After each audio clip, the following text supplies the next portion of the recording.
میں عمر ہوش سے کام لو. تو میرے محترم سامعین، امت کے لیے یہ سب سے بڑا صدقہ ہے. اس میں کوئی شک نہیں حضرت حسین مظلوم ہے، اس میں کوئی شک نہیں. حضرت حسین رضی اللہ تعالیٰ عنہ کا 10 دن پانی بند رہا اور بڑی بے دردی کے ساتھ خانوادہ رسول کو شہید کیا گیا. حضرت حسین تو جنت کے شہزادے ہیں اور انہیں شہید کرنے والے تو دونوں جہاں میں خسارے میں ہیں. میرے محترم سامعین، لیکن یہ جو ہمارے ہاں سلسلہ چل نکلا ہے، ہماری نسل یہی سمجھتی ہے کہ بس حسین صرف شہید ہوئے ہیں اور جو پیچھے ان کی 53 سال کی زندگی اس میں کچھ بھی نہیں ہے.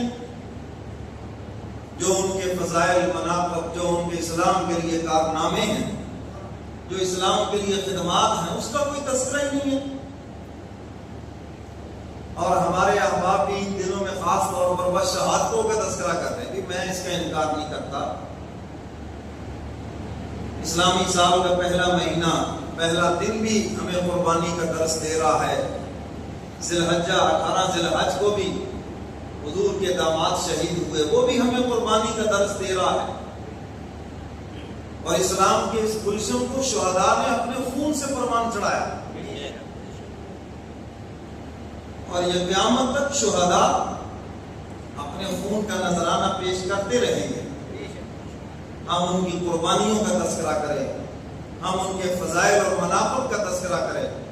آنے والی نسل کو پتا چلے کہ وہ کتنے عظیم لوگ تھے اور یہی لوگ اسلام کے بھی اور ہمارے ہیرو ہیں. ان کے کارنامے بتائیں، ان کے فضائل اور مناقب بتائیں. حضرات صحابہ کرام کے فضائل اور مناقب بتائیں، اہل بیت کے فضائل اور مناقب بتائیں. امت کو پتا چلے یہ کتنے بڑے ہمارے محسن ہیں جن کی قربانیوں کی بدولت اسلام ہم تک پہنچا ہے. آج ہم اگر مسلمان ہیں تو حضرات صحابہ کرام کا احسان ہے یہ پوری امت کے اوپر کہ حضور کے پیغام کو لے کر مشرق مغرب شمال جنوب تک وہ پہنچ گئے. ورنہ وہ بھی کہتے بس کلمہ پڑا ہے مسلمان ہو گئے بیٹھ جائیں ہم. اللہ سب کو مدینے لے جائے. جنت البقیع میں 10,000 سے زیادہ صحابہ کی قبریں نہیں ہیں. 1,24,000 صحابہ کہاں گئے؟ پوری دنیا میں نظر دوڑاؤ گے، ہر ملک میں تمہیں صحابہ کی قبریں نظر آئیں گی. وہ حضور کا پیغام لے کر دعوت و تبلیغ کے سلسلے میں گھر بار وطن چھوڑ کر کوئی کس دنیا کے قلعے میں جا کے سو گیا، کوئی ہندوستان میں جا کے سو گیا، کوئی چائنا میں جا کے سو گیا، کوئی پاکستان میں پنجگور کے مقام پہ آ کے سو گیا. غرضے کہ پوری دنیا میں کوئی ملک ایسا نہیں ہے جہاں پر صحابہ کی چند قبریں موجود نہ ہوں. وہ دنیا کمانے نہیں گئے تھے، اپنے نبی کے پیغام کو لے کر پوری دنیا کے اندر پھیلے تھے. تو میرے محترم سامعین، اس حوالے سے میں نے یہ تھوڑی سی بات عرض کر دی. اگر اس ذہن سے اور اس نظریے سے یہ سبیلیں لگائی جاتی ہیں، لنگر لگائے جاتے ہیں کہ کربلا والے بھوکے پیاسے مر گئے تو ان کا کھانا پینا بالکل حرام ہے، یہ کان کھول کے سن لیں آپ. اور نظریہ یہی ہے اس کے اندر.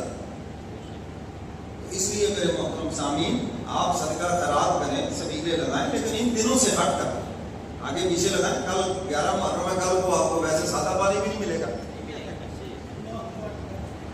کسی دکان سے آپ پانی پی لیں، یہ تمہارے لیے بھر کے رکھا ہے، صبح سے آگے ایک گلاس سادہ بھی نہیں ملے گا. تو بھائی پانی پلانا تو بڑی فضیلت ہے اور شربت پلانا تو اس سے بڑی فضیلت ہے، ہم کب انکار کرتے ہیں. لیکن اس عقیدے کے ساتھ پلانا کہ وہ بھوکے پیاسے مر گئے تو ہم ان کو پہنچا رہے ہیں، یہ بالکل غلط ہے. ثواب پہنچتا ہے، کوئی چیز نہیں پہنچتی. تو گزشتہ جمعہ ہماری گفتگو چل رہی تھی مراد مصطفیٰ سیدنا فاروق اعظم جو مسلسل شہادتیں ہیں، تو میں ان کے فضائل مناقب اور تھوڑا سا شہادت کا تذکرہ بھی کرتا ہوں.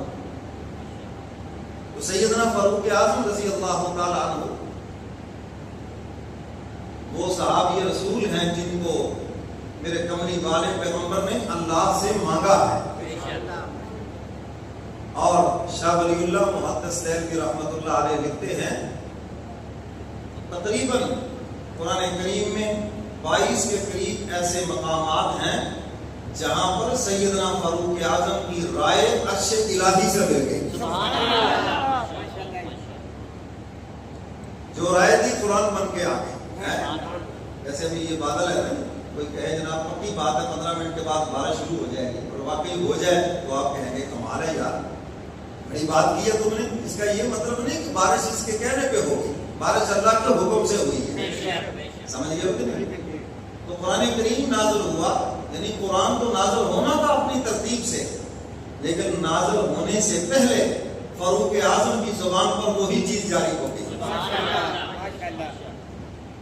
اور حدیث مبارکہ میں ہے حضور علیہ السلام نے ارشاد فرمایا ہر امت کے اندر محدث گزرے, پھر حضور نے خود محدث کی تشریح فرمائی, وضاحت فرمائی کہ جس کی زبان اور جس کے دل پر اللہ حق کو جاری فرما دے اور وہ نبی نہ ہو.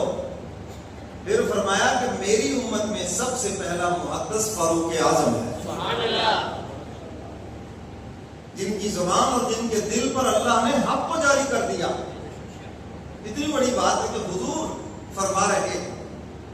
اسی لیے ہم کہتے ہیں کہ حضرات خلفائے راشدین کے جو فیصلے ہیں, جو اجتہاد ہے, اس کو پکڑ لو, اس کے اوپر نیا اجتہاد نہ کرو, اس کے خلاف بات نہ کرو, اس لیے کہ ان کے فیصلوں پر پیغمبر کی مہر ہے. کسی حضور فرما رہے ہیں کہ میرے امت کی زبان اور دل پہ اللہ نے حق کو جاری کر دیا. کیسے جاری کیا آپ دیکھیں, مدینہ میں جب آئے